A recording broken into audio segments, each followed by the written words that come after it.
Nous sommes actuellement sur le boulevard Gouin de l'arrondissement Montréal-Nord. À première vue, celui-ci peut vous paraître banal, mais ne vous inquiétez pas.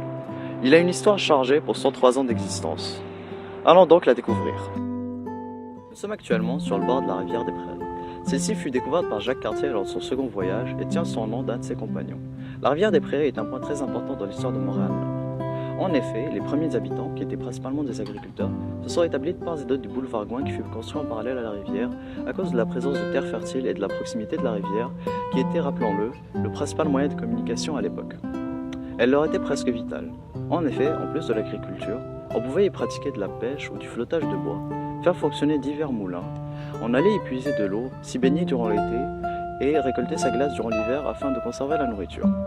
Malheureusement, la plupart de ces traditions et habitudes de vie vont disparaître dans les années à venir à cause de l'augmentation des déchets rejetés dans la rivière et des infrastructures.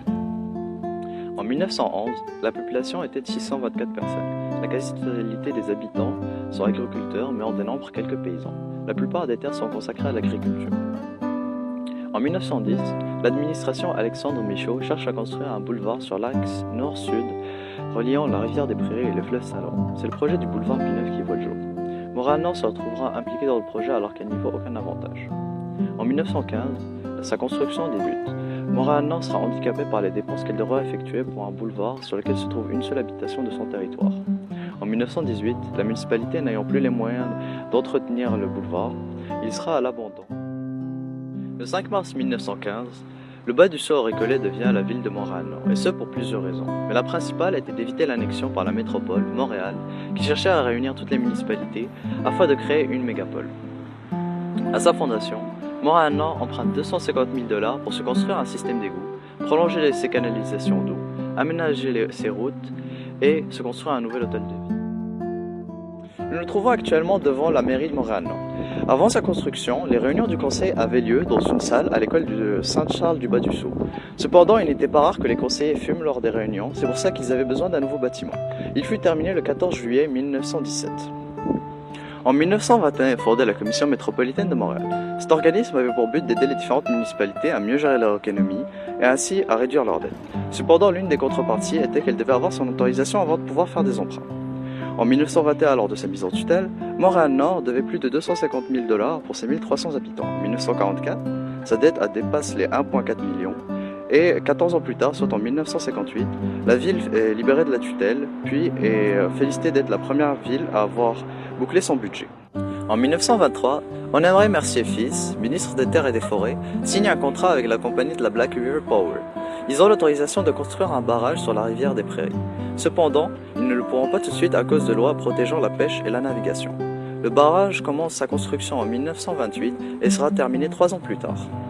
Depuis la fondation de Montréal-Nord et bien avant, le seul moyen pour les habitants du nord de l'île de rejoindre l'île Jésus est de traverser. Pour résoudre ce problème, dès 1915, des recherches sont faites sur la possibilité de construction d'un pont enjambant la rivière et reliant Montréal-Nord à l'île Jésus. Ce n'est qu'en 1936 que les travaux débutent dans le cadre des travaux publics proposés par l'État afin de réduire le taux de chômage.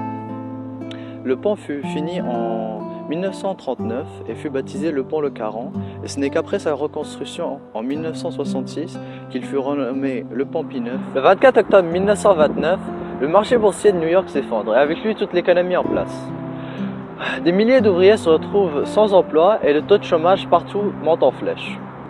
Pour vous donner une idée de l'état des choses, ici à Montréal-Nord, en décembre 1934, 250 chefs de famille et un peu moins de 1000 personnes à charge se retrouvent sans emploi et reçoivent les secours directs, soit une personne sur 5 sur les 6000 habitants.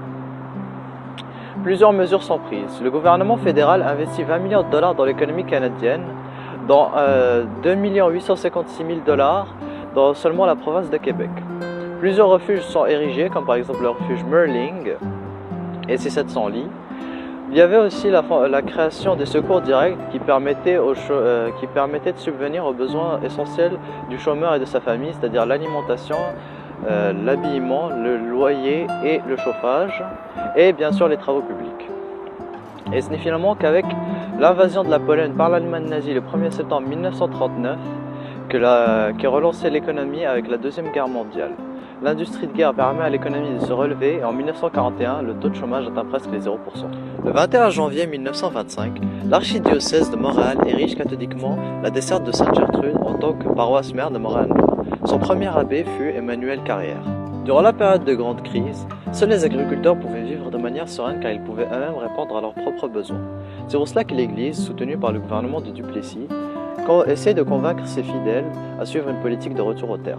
Le 26 novembre 1936, les curés des paroisses Sainte-Gertrude et Sainte-Vitale, Léopold Crevier et Charles Pilon, récupèrent 800 signatures afin d'instaurer une nouvelle loi de couvre-feu. Elle fut adoptée le 4 décembre de la même année. Selon celle-ci, tout enfant de moins de 14 ans sans accompagnateur n'a le droit de se trouver dehors entre 21h et 5h du matin. Ils seront arrêtés et recevront une amende. Si celle-ci n'est pas payée, ils risqueraient de passer un séjour en prison d'une durée maximale de 2 mois.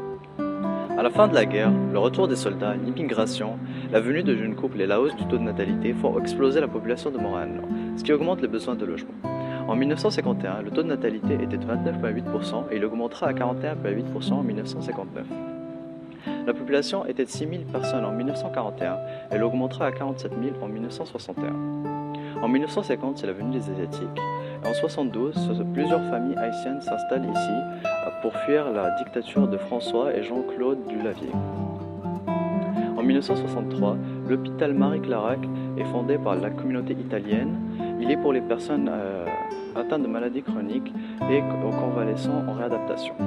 En 1973, c'est le CLSC qui ouvre ses portes. Plusieurs terres agricoles seront transformées en ensembles résidentiels. En 1969, on dénombre un peu plus de 20 000 logements. Environ 3 900 seront des maisons unifamiliales, 8 200 des duplex, 1 800 des triplex et 6 500 des appartements. Le ministère de l'Éducation, créé en 1964, réorganisera le système d'éducation comme on le connaît aujourd'hui, c'est-à-dire 6 années du primaire, 5 au secondaire, le cégep puis l'université. Durant cette période, la population grandissante demande au gouvernement de construire des écoles pour leurs enfants. C'est durant cette période que notre école, Henri Bourassa, fut construite en 1966 et a grandi en 1973 puis en 2015. De la crise économique aux années 50, les façons de penser locales et mentalités étaient influencées par de la xénophobie, c'est-à-dire la peur des étrangers. Il n'était pas rare de penser que les immigrants européens ramenaient avec eux la haine et les divisions qui font rage dans leur pays. Mais les plus touchés furent les Japonais et les Allemands qui étaient victimes de soupçons et de discrimination durant la période de la guerre. Le gouvernement recevait beaucoup de pression sur ce sujet. On peut citer par exemple en 1939 la section Armand Lavanier de la société Saint-Jean-Baptiste qui faisait pression sur celui-ci afin qu'il arrête l'immigration. Yves Ryan était un journaliste qui faisait des analyses critiques sur le journal de Montréal-Nord. Cependant, la chambre de commerce de l'époque, qui ne le tolère plus, Yves Ryan réplique en faisant un éditorial dans lequel il dénonce s'être fait censurer. Il est viré et son ami Paul Trudeau le suivra. Ensemble, en 1957, ils fonderont le journal Le Guide de Montréal-Nord. En 1964, Montréal-Nord est la moins industrialisée des villes de plus de 35 000 habitants. Pour vous donner une idée de l'état des choses, Saint-Michel compte 500 industries valant au total 47 300 000 $, alors que Montréal-Nord en compte 187 pour une valeur commune de 940 000 $. 85% des revenus de la municipalité proviennent des taxes, contre 13,8% qui proviennent des industries. Pour remédier à ce problème, Yves Ryan, qui fut élu en 1963 et qui restera au pouvoir pendant 37 ans, procède à l'homologation d'un parc industriel dans le secteur est de la municipalité le 12 mars 1964. Le 26 novembre 1969, Robert Lucier, le ministre des Affaires municipales, dépose le projet de loi de la communauté urbaine de Montréal. Celle-ci a autorité sur toutes les villes de l'île. Cependant, les villes de banlieue la dénoncent par la voix de Yves Ryan car elle leur ferait payer l'administration de Montréal. En 1973, elles sont choquées par la hausse des taxes imposées par celle-ci. À Montréal-Nord, elles avaient monté de 26%. À la venue des Jeux Olympiques, Yves Ryan propose de tenir un référendum afin de connaître l'avis de la population. Cependant, le maire de Montréal, Jean Drapeau, refuse. Il est convaincu que son élection en 66 et 70 légitime la tenue des Jeux. Après la révélation des coûts astronomiques, le journal La Presse décide de tenir un sondage sur le sujet. Les résultats annoncèrent que la population était contre. De 1851 jusqu'à 1950, le tramway était le principal moyen de transport en commun de l'île. Cependant, en 1951, avec la venue de la nouvelle commission de transport de Montréal, les tramways sont petit à petit remplacés par des autobus et en 1953, la première ligne de métro a été créée. Le 16 février 1970, la bibliothèque municipale Vies-Ryan ouvre ses portes. C'est l'une des premières à avoir informatisé ses activités. Les emprunts sont directement envoyés à l'ordinateur de la ville et l'usager peut chercher le titre de l'ouvrage, l'auteur ou le sujet afin de chercher de manière automatisée. Vers les années 90, plusieurs entreprises ferment et d'autres viennent les remplacer. On peut citer par exemple l'entreprise Aliments Flamingo qui ferme son usine de volailles en 1995 à cause de la concurrence. De plus, plusieurs usines ne respectent pas les réglementations sur la pollution. C'est ainsi que l'entreprise de moteurs et usines Dynamique a une amende de 4 000 $ après avoir été reconnue coupable de polluer l'air de la ville en 1989. Le renouvellement constant des entreprises permet à Montréal-Nord de garder un secteur commercial et économique important. En 1915, la population était majoritairement catholique. Mais au fur et à mesure, elle a augmenté, s'est diversifiée et les croyances aussi. En 1991, la population était constituée de 74 000 chrétiens, qui étaient principalement des Italiens, des Canadiens et des Haïtiens, de 5 000 protestants, de 2300 athées et de 2000 personnes pratiquant une autre religion. Après 87 ans d'indépendance, le 1er janvier 2002, la ville de Montréal-Nord est fusionnée à la métropole et devient l'arrondissement de Montréal-Nord actuel. Derrière moi se trouve la maison Casal. C'est une maison de ferme qui a été construite dans les années 1750. C'est à cela que ressemblaient les habitations des agriculteurs à l'époque. En 1873, la prison Saint-Vincent-de-Paul ouvre ses portes. Elle arrêtera ses fonctions en 1989 après avoir vécu plus d'un siècle d'affaires judiciaires. D'ailleurs, plusieurs films ont été tournés là-bas et elle a été reconnue comme étant un lieu historique national. Nous sommes actuellement au pied de la Grande Roue de Montréal-Nord. Celle-ci fut construite en 2016 par Jarmine Bilodeau, Sébastien Giguère et Nicolas Laverdière. Elle a coûté 1,1 million de $ et fait 18 mètres de haut. Elle a été construite uniquement dans un but artistique, c'est-à-dire qu'on ne peut pas monter dedans. Certains pensent qu'elle était inutile alors que d'autres pensent que c'était un investissement rentable.